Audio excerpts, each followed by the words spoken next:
Os Evangelhos. Os escritos que relatam a vida, obra e mensagem de Jesus. A pedra fundamental da religião com mais adeptos ao redor do mundo. Um legado recolhido e difundido por 4 dos 12 apóstolos. Ele padeceu, foi sepultado e ressuscitou ao 3º dia, segundo as Escrituras. O que os evangelhos narram não coincide sempre. Se existiram outros evangelhos, que mistérios os manteve ocultos? Quem os escreveu e por que não formaram parte da Bíblia? A maioria dos textos gnósticos foram queimados ou enterrados. A religião foi imposta de cima para baixo, sobre todos. Por que esses evangelhos permaneceram ocultos? Uma palavra típica dos manuscritos do Mar Morto é hebraica hazes, que significa segredo. Eles poderiam prejudicar ou mudar a história da religião se fossem revelados? Eles foram encontrados no século XX. E se as coisas não são como você as está vendo, abra os olhos. Lá estava. Textos como os de Judas, Tomé, Felipe e Maria Madalena estão entre os evangelhos proibidos encontrados nos últimos tempos. Que mistério continha o evangelho de Maria Madalena, oculto durante quase toda a existência do cristianismo? A única que Jesus reconhecia como seu par, sua igual, como mestre espiritual, era uma mulher chamada Maria Madalena. Que princípios básicos do cristianismo o evangelho de Tomé questiona fortemente? As mulheres não podem entrar, nem receber, nem entender o reino de Deus até que se tornem homens. Que segredo revela o evangelho escrito por Judas Iscariotes? Aqui eles retratam Judas como um grande traidor. Jesus pediu a Judas que o entregasse. A história de um segredo de quase 2 milênios. Seria o maior escândalo de censura de toda a história? Como e quanto as crenças judaico-cristãs teriam se modificado se esses textos tivessem formado parte da Bíblia? Os Evangelhos Proibidos.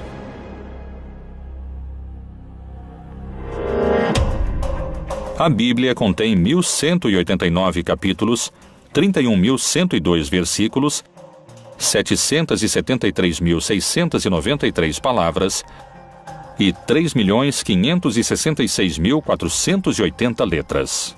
Não admite nenhuma a mais e nenhuma a menos. Evangelho significa boa notícia, um anúncio que tem um conteúdo positivo. Isso significa evangelho. A palavra cânone em grego significa regra, ou seja, é um texto que reconhecemos como regrado. E a igreja identifica nele uma determinada realidade. É uma regra, é uma legislação, é um reconhecimento da validade desses textos. Os 4 evangelhos canônicos são Mateus, Marcos, Lucas e João. A pergunta é, até onde esses materiais têm realmente uma base histórica? Eles realmente têm como origem o Jesus histórico? Quais foram os textos excluídos do livro sagrado? Bom, é o seguinte, nós temos o Evangelho de Felipe, temos o Evangelho de Judas, temos materiais referentes a Maria Madalena. De que época datam esses textos que foram denominados de evangelhos apócrifos? Os evangelhos apócrifos têm em comum o fato de datarem de uma época tardia, ou seja, entre o século II e o século V depois de Cristo, quando nenhum dos apóstolos estava vivo, e tampouco seus primeiros discípulos. A maioria dos evangelhos apócrifos tem procedência gnóstica e refletem uma postura totalmente antijudaica, já que o judaísmo postula um Deus criador de um modo material e o gnosticismo postula um mundo material malvado e um Deus que está interessado somente no mundo espiritual. Algo que é comum a todos os apócrifos é um Jesus que é como um holograma. É uma projeção aparente, mas nunca é realmente humano. O gnosticismo cristão lembra de alguma maneira o descobrimento dos manuscritos. E nesse caso, reflete o que chamamos de uma literatura que se originou no gnosticismo cristão, que nesses anos já era considerado pelos poderosos a corrente central do cristianismo uma heresia. E por isso, nesse caso, os livros que haviam desfrutado de prestígio nesses círculos foram escondidos e não destruídos. E com isso podemos recuperar não somente uma literatura perdida, como uma literatura que tinha, em alguns casos, também raízes judaicas. Por isso que os evangelhos apócrifos, em primeiro lugar, não são evangelhos, porque não se identificam com os evangelhos do século I quanto a dar uma boa notícia de que o Messias havia chegado, morrido e ressuscitado, e sim, de modo geral, são de um caráter docetista, uma palavra que deriva do grego docere, que significa aparência. Para os gnósticos cristãos dos evangelhos apócrifos, Jesus aparecia como humano, mas não era verdadeiramente humano, porque sendo um espírito muito elevado, não podia realmente ter se rebaixado e se convertido em matéria. Uma vez que o cristianismo se tornou a religião oficial do império e que os bispos cristãos declararam heréticos certos textos e penalizaram sua posse, iniciou-se o processo de perseguição muito intenso contra todos os evangelistas gnósticos, contra todos os gnósticos valentinianos, e a posse de textos evangélicos foi considerada um delito grave. Os evangelhos teriam sido silenciados por uma luta de poder no seio do cristianismo? Em 1947, pastores beduínos encontraram cerca de 800 fragmentos de manuscritos do Mar Morto que datam de cerca de 2000 anos em cavernas no deserto da Judéia. Que segredos misteriosos revelam os textos encontrados? Os textos do Mar Morto são manuscritos judaicos antigos, achados entre 1946, 47 e 1956. E são documentos, em sua maioria, escritos em couro de animais e uma minoria, 20%, em papiro. A maioria escritos em hebraico e também uma minoria em aramaico e em grego. Nos primeiros séculos do cristianismo desenvolveu-se um silencioso combate. Os gnósticos, que desejavam uma relação direta com Deus e que tinham seus próprios evangelhos, enfrentaram-se com uma crescente hierarquia de cristãos ortodoxos, que só aceitavam 4 evangelhos. Os gnósticos foram vencidos, mas a descoberta de seus evangelhos poderia lhes devolver a palavra. Uma das versões mais revolucionárias parece ter sido a de Tomás.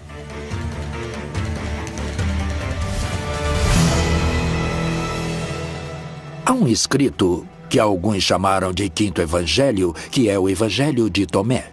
Na verdade, nós o conhecemos pela tradução em copta, que foi achada na região do Egito, onde, por certo, muitos dos gnósticos cristãos foram viver. Há uma biblioteca descoberta perto das cataratas do Nilo, que se chama Nag Hammadi, e onde foi descoberta uma quantidade maravilhosa de textos antigos, muitos deles, precisamente, de origem gnóstica. Depois disse a Tomé: põe aqui o teu dedo e vê as minhas mãos, e chega a tua mão e põe-na no meu lado.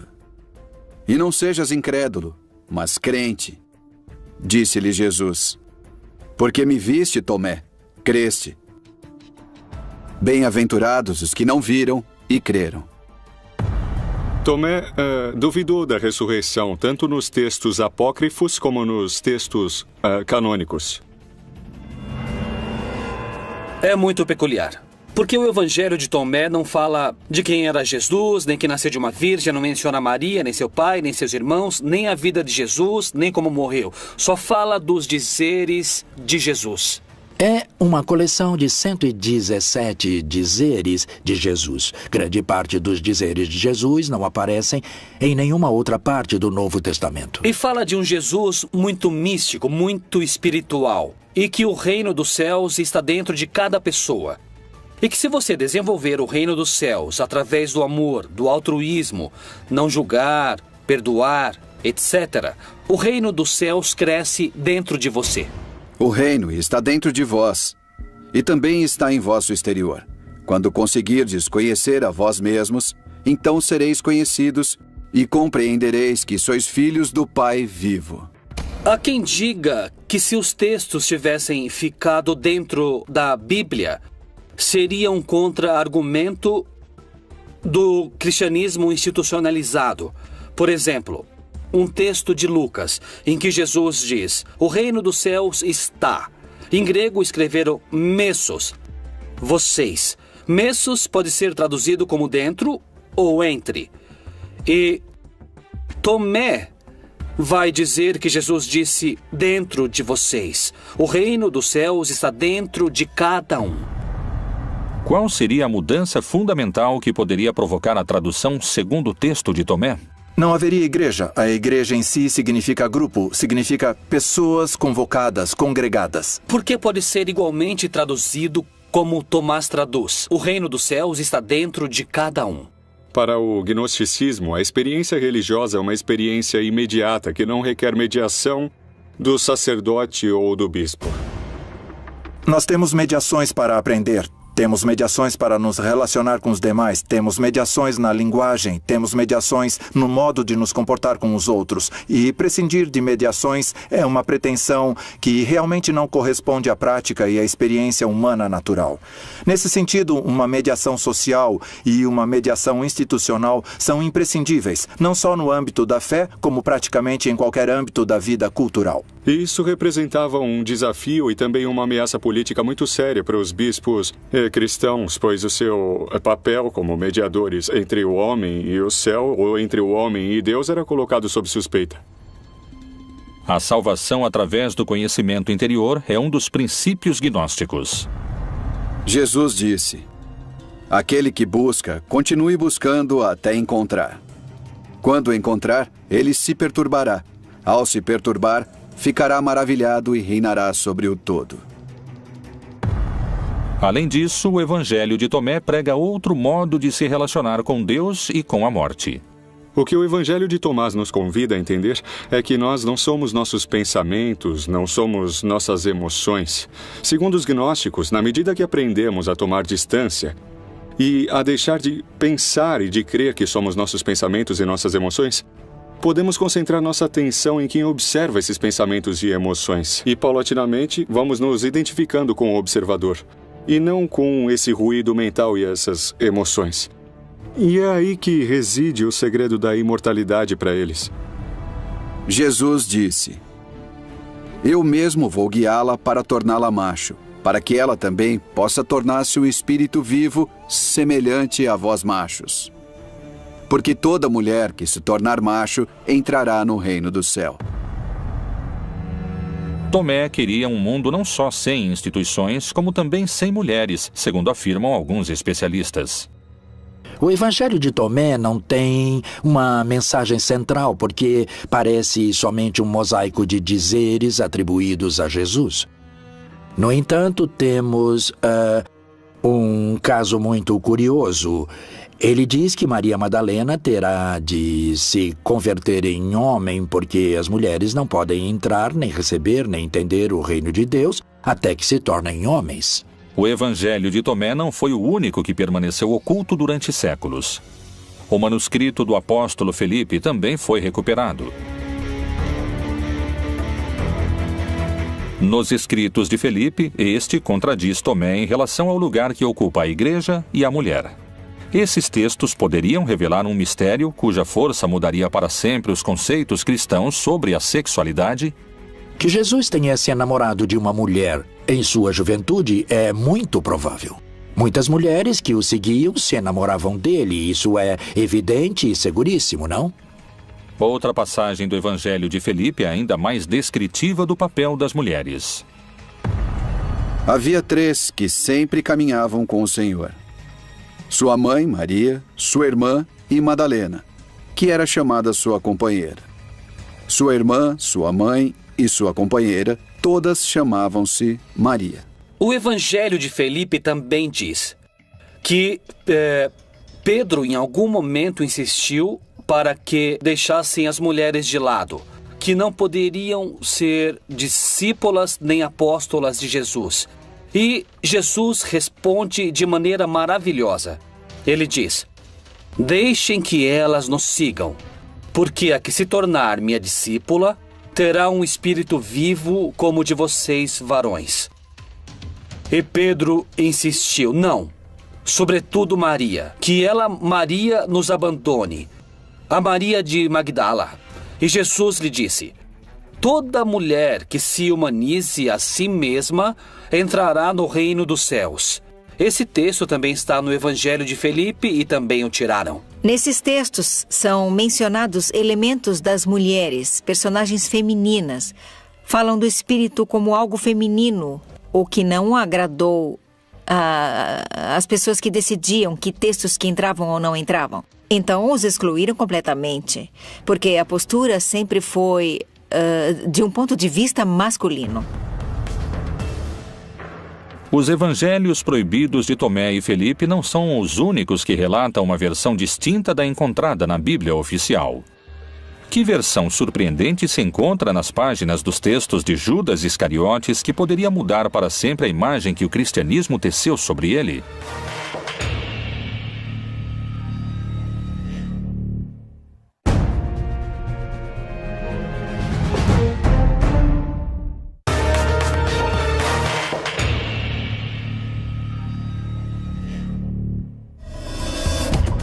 Niceia, ano de 1978.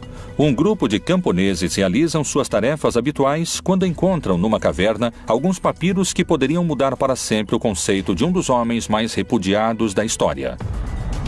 Mas você excederá a todos eles, pois você sacrificará o homem que me reveste. Abril de 2006. Foi apresentado o resultado de um trabalho de anos, a reconstrução e tradução de um livro que se acreditava perdido para sempre. Um livro extraviado por mais de 1.700 anos. Um texto que modificaria o lugar que a história reservou para o homem mais odiado pelo cristianismo, o Evangelho de Judas. O Evangelho Gnóstico de Judas nos oferece uma versão diametralmente oposta à do Judas retratado dos evangelhos canônicos. O Evangelho de Judas também é gnóstico.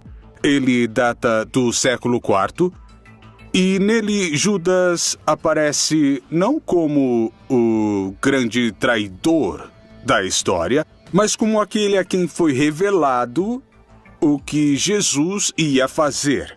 Quer dizer, ele ia morrer. Inclusive, o Evangelho de Judas trata de expor como Jesus pede a Judas que o entregue. Então, mais que uma traição, é um favor para que se cumpra o plano da salvação. Quem foi o apóstolo Judas Iscariotes? Segundo os evangelhos canônicos, foi o traidor que revelou o lugar onde poderiam capturar seu mestre, tal como havia anunciado o próprio Jesus durante a última ceia. E comendo com eles, disse: em verdade vos digo que um de vós me há de trair. Judas Iscariotes tinha combinado com as autoridades que o entregaria. Jesus havia celebrado a última ceia, havia ceado com seus discípulos, uma celebração em contexto pascal. Havia ido a um horto e lá foi aprisionado. Essa é a versão oficial dos fatos, segundo os livros que compõem a Bíblia. Mas o que diz o Evangelho de Judas? Que interpretação oferecem os especialistas sobre esses textos que permaneceram ocultos por 2000 anos? No caso do Evangelho de Judas, este ajudou Jesus a cumprir seu objetivo, que é, no caso do gnosticismo, livrar-se da sua corporalidade. Judas, que é o grande traidor, que vende Jesus por 30 moedas, no caso desse evangelho, aparece realmente como um herói. O Jesus retratado no Evangelho Gnóstico de Judas é um Jesus burlão. Um Jesus sarcástico que zomba da ignorância de seus discípulos e que abertamente prefere Judas e faz de Judas seu apóstolo predileto, porque diz que Judas é o único que entende que Jesus não é uma pessoa, não é somente um corpo. Jesus não é uma encarnação de Deus na Terra e tampouco é um ser humano. É um estado de consciência que qualquer pessoa pode alcançar. Qual foi então o papel de Judas segundo esses textos? O texto de Judas é o texto de uma comunidade que quer retomar esse personagem, quer reivindicar esse personagem de alguma maneira e o coloca dentro de todo um plano que Deus tinha para a morte de Jesus. Nem mais nem menos. Ele abre a porta para que Jesus consiga se desfazer de seu corpo.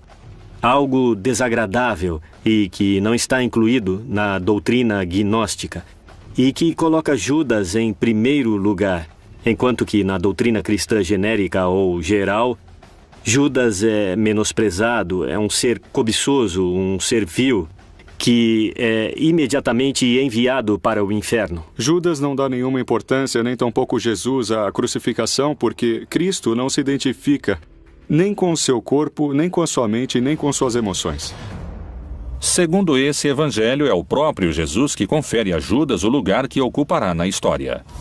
Afaste-se dos outros e eu lhe contarei os mistérios do reino.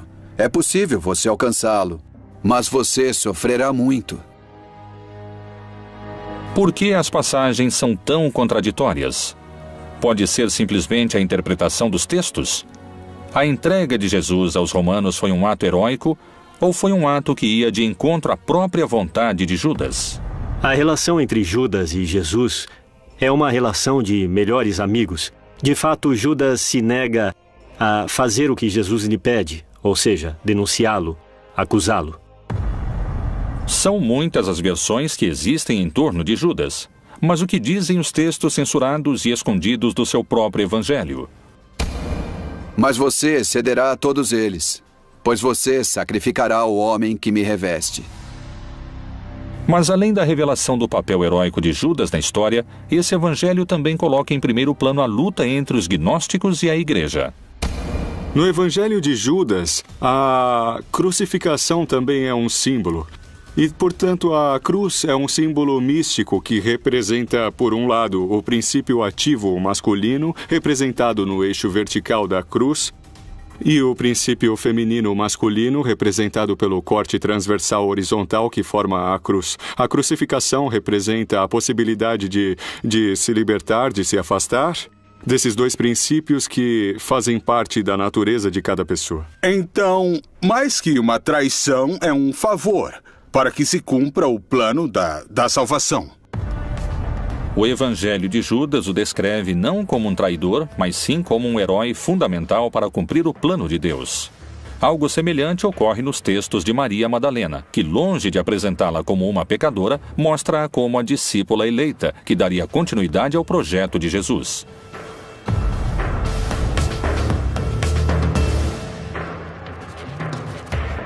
Esse evangelho foi encontrado somente em 1896. Que segredo oculto revela o evangelho de Maria Madalena? A mulher mais misteriosa da Bíblia deixou escritos seus próprios segredos.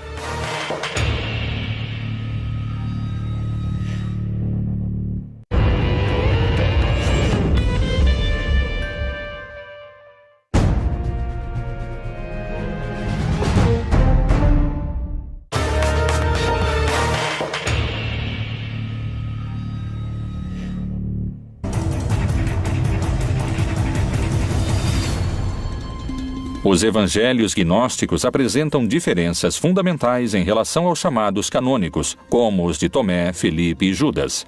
Mas esses não são os únicos. O recente achado dos manuscritos do Evangelho Proibido de Maria Madalena aprofunda ainda mais essas diferenças. A história de Maria Madalena está cheia de mistério e controvérsias. Sua história e seu papel ao lado de Jesus é motivo de debate. O achado dos evangelhos de Maria Madalena lança quanta luz sobre a construção feita em torno de sua figura. Maria Madalena, nos evangelhos canônicos, desaparece. A figura principal, isso afastando-nos dos gnósticos, a figura principal dos evangelhos, que descobre que Jesus não está na tumba, é Maria Madalena. Os outros duvidaram até o final. Nos textos gnósticos, quando Maria Madalena é a discípula preferida de Jesus, ela é a mulher muito próxima de Jesus, que a amava intensamente. Ela andou com ele junto com os discípulos desde que Jesus pregava na Galileia. Ou seja, Maria estava acostumada com um trato cotidiano e direto com Jesus. Quais são as palavras do Evangelho de Maria Madalena que ordena segui-la ao invés dos discípulos? Será que ele realmente conversou em particular com uma mulher e não abertamente conosco? Devemos mudar de opinião e ouvirmos a ela? Ele a preferiu a nós? O texto concreto de Maria Madalena é do século II, não chega ao século III. Jesus de Nazaré beija Maria Madalena na boca, indicando que ela é alguém diferente e que está acima dos demais apóstolos. Maria Madalena é uma de suas eleitas. A pessoa com quem Jesus, desde outro mundo, não sabemos, desde algum lado, decide se contactar não são os outros 12 apóstolos, muitos dos quais escreveram a Bíblia, mas sim com uma mulher prostituta que se chama Maria Madalena, que é quem dá a boa nova. Não? Coisa curiosa, como era diferente Jesus, não, em relação a todo o resto da Bíblia. É para ela que Jesus aparece pela primeira vez. Por isso, ela recebeu o título ou nome de Apóstola dos Apóstolos. Por que Jesus escolheu se apresentar a Maria quando ressuscitou e não aos seus 12 discípulos? De que modo a Bíblia oficial relata esse encontro? Maria Madalena foi e anunciou aos discípulos que vira o Senhor e que ele lhe dissera isto. Quando Madalena disse que tinha visto Jesus, nessa hora Pedro zomba dela, diz: aquela mulher viu Jesus, mas que era apenas na sua imaginação. Então, inclusive, ele é repreendido por Levi por sua atitude que diz: Pedro, você sempre com esse seu mau gênio. Não trate a Madalena assim, eu não creio que essa mulher minta. Nos 4 evangelhos que temos no texto bíblico, ela não é muito comentada, essa figura se perde. Mas temos outros documentos que ela é considerada e que falam do ministério que ela exercia. Existiriam mulheres que participaram das decisões que acabaram formando o que hoje conhecemos como a Bíblia canônica? Os escritores, a maioria eram homens. E as decisões de como fechar o cânone bíblico e de como ir fechando os evangelhos também foram tomadas por homens. Qual era o papel de Maria Madalena? Que relação a unia com Jesus? A resposta está em seu evangelho. O Evangelho de Maria Madalena nos fala de uma liderança da mulher. Nós o conhecemos como um pouco gnóstico, porque diz: me foi revelada a sabedoria, fui conhecendo mais sobre ele. Então, no final das contas, o texto fala da vida de Jesus, aparentemente do ponto de vista de Maria Madalena, mas da forma como ela foi adquirindo conhecimento para chegar ao nível de Jesus. Por isso reconhecemos que é agnóstico. Esse evangelho relata um encontro único entre Jesus e Maria Madalena. É o momento em que o Salvador lhe revela um segredo que não conta aos outros apóstolos. Nos outros 4 evangelhos, a vida depois da morte é descrita como um paraíso de felicidade. Mas é diferente no Evangelho de Maria Madalena. No Evangelho de Maria Madalena, o que parece querer nos dizer é que no processo da morte, o que existe é uma decomposição. O que existe é uma dispersão das nossas emoções, de nossos pensamentos, uma ruptura de identidade. Esses são os demônios que Maria Madalena enfrenta. Mas, por outro lado, o que perdura é a atenção, a consciência, que é o contrário do pensamento.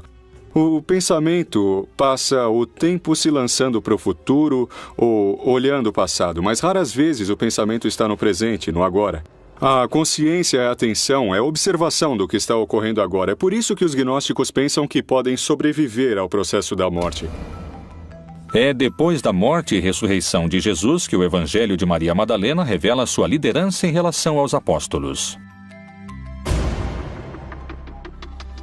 Maria Madalena se levantou, cumprimentou a todos e disse a seus irmãos: não vos lamentais nem sofrais. Antes, louvemos sua grandeza, pois ele nos preparou e nos fez homens. No Evangelho que leva o seu nome, ela aparece como uma figura central. Geralmente se referem a ela, ou ela mesma se refere a si mesma como a alma.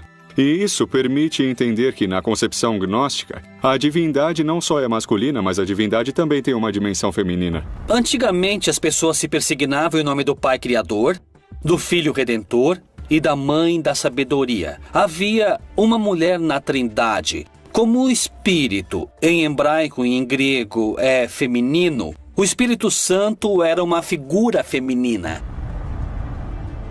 As primeiras igrejas cristãs se encontravam nas próprias casas dos seguidores. Lá, as mulheres tinham um papel predominante dentro da comunidade e na pregação do Evangelho.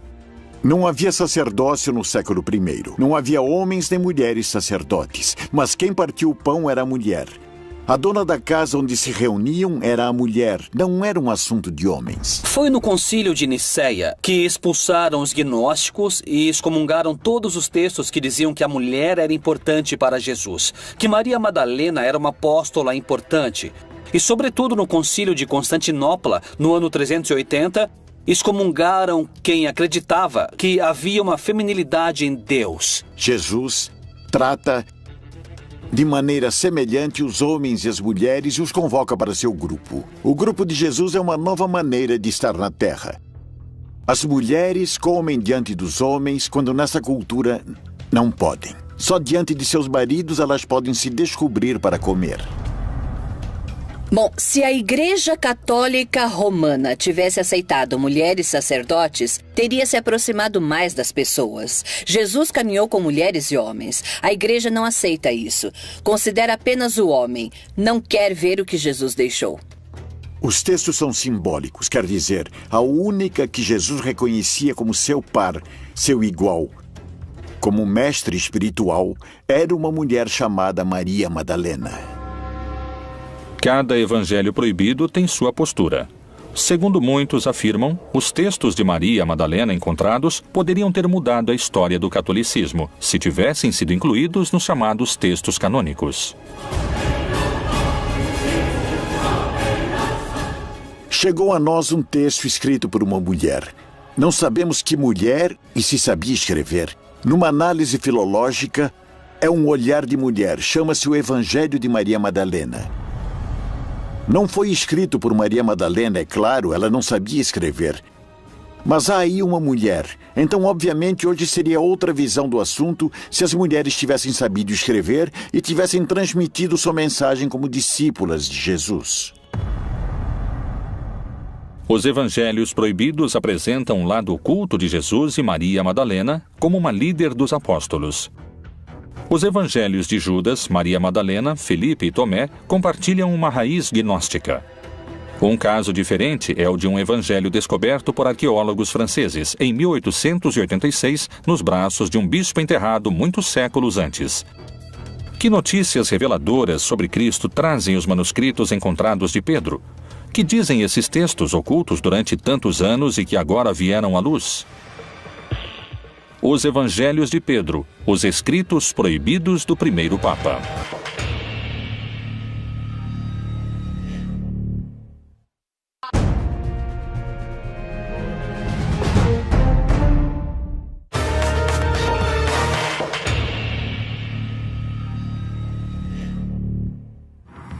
Alto Egito, século VIII. Um monge faz seu último pedido, ser enterrado com o livro que protegeu durante toda a sua vida. Inverno de 1886, sessão cristã de um cemitério no Alto Egito. Um grupo de arqueólogos franceses procuram peças e encontram o caixão que encerra o monge. Abrem-no e encontram em seus braços um antigo livro, e com ele a confirmação de uma suspeita. O Evangelho de Pedro existe. Durante mais de 1500 anos, a cristandade havia conhecido Cristo através das palavras de Mateus, Marcos, Lucas e João.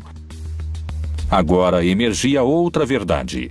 É um evangelho que tem muitas diferenças com o que dizem de Pedro nos 4 evangelhos canônicos, e especialmente em relação ao episódio da ressurreição. O que diferencia o evangelho de Pedro dos evangelhos oficiais? O relato da ressurreição de Jesus está reconstruída, está ampliada, está aumentada, tem mais fantasia, e Pedro tem um papel maior, envolve muito mais os grupos judius, como que se arrependendo de não haver aceitado Jesus em seu momento?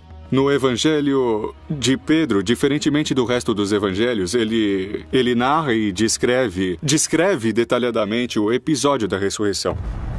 Creio em um só Deus, Pai Todo-Poderoso, Criador do céu e da terra, e de tudo que é visível e invisível. E por causa disso foi crucificado nos tempos de Pôncio Pilatos, padeceu e foi sepultado e ressuscitou ao terceiro dia, segundo as Escrituras. Outra das enormes diferenças que existem entre o Evangelho de Pedro e o restante que os evangelhos nos contam sobre Pedro é que, efetivamente, o Evangelho de Pedro diz que o responsável pela execução de Jesus realmente não foi Pilatos, e sim Herodes. Além disso, Pedro relata o momento da ressurreição em que o centurião e seus companheiros de guarda se apressaram a visitar Pilatos à noite, abandonando o sepulcro para lhe contar sobre a ressurreição. Depois, todos se aproximaram, pedindo e suplicando que ordenasse ao centurião e aos soldados não contar a ninguém o que tinham visto. Para nós, diziam, é melhor sermos culpados de gravíssimo pecado diante de Deus do que cairmos nas mãos do povo judeu e sermos lapidados. Pilatos, então, ordenou ao centurião e aos soldados que nada dissessem. Se não tivessem realmente mantido silêncio quanto à ressurreição de Jesus, suponho que tivesse acontecido o mesmo. Mas o que é muito importante ver é por que os evangelhos canônicos enfatizam tanto que a ressurreição foi uma ressurreição carnal. Por que importa tanto ao cristianismo canônico enfatizar a carnalidade da ressurreição, enquanto que para o gnosticismo a ressurreição de Jesus é algo que se apercebe e se percebe de maneira interna, de maneira espiritual? Essa é a grande diferença que existe entre o Evangelho de Pedro e os evangelhos oficiais. Quem realmente presenciou a ressurreição de Jesus? O resto do texto é muito semelhante aos relatos dos 4 apóstolos incluídos na Bíblia. Tal semelhança desperta algumas suspeitas. Quando foram escritos uns e outros? Quem narrou antes o milagre da ressurreição?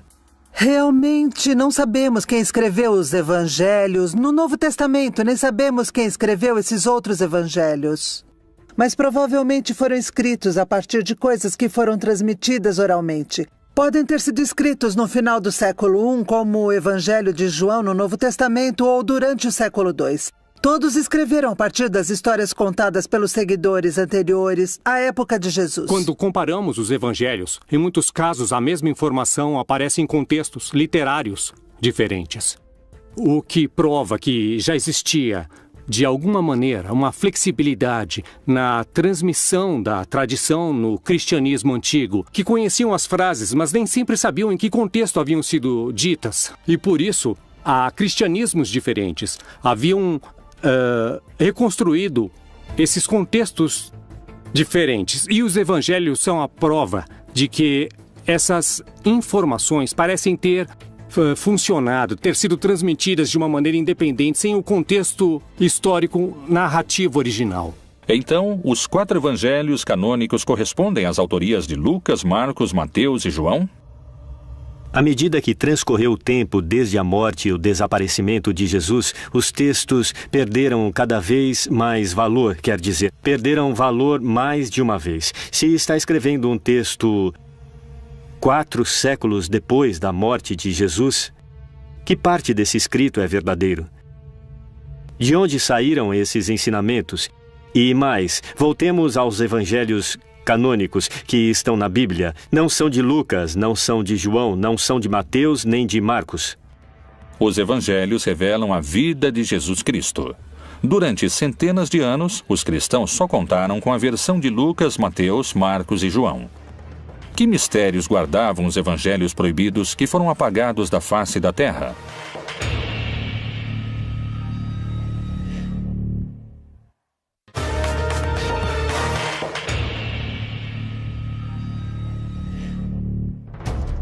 Quais foram os motivos para que alguns evangelhos fossem incluídos na Bíblia e outros fossem silenciados?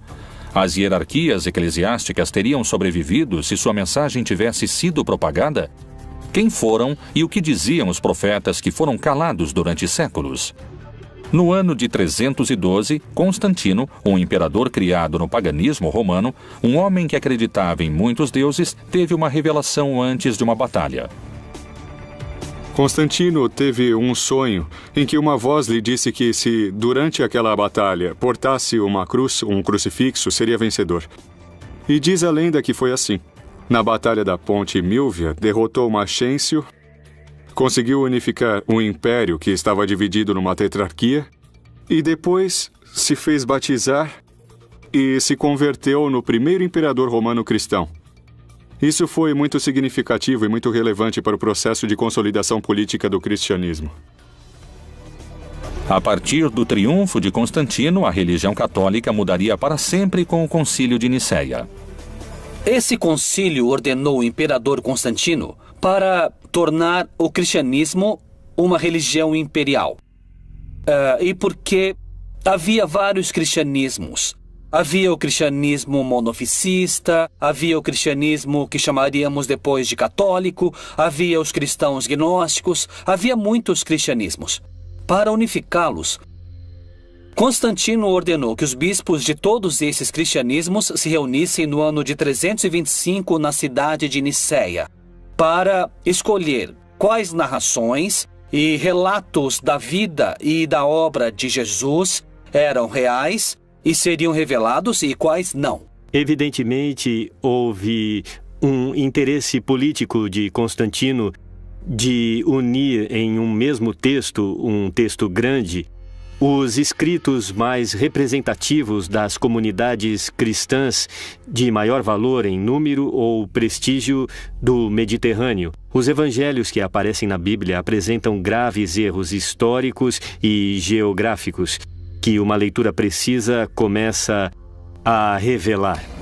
Foi um imperador romano que adorava o sol, aquele que estabeleceu as regras básicas da Igreja Católica como a conhecemos hoje? Constantino governou a partir do ano 313, ou seja, no século IV.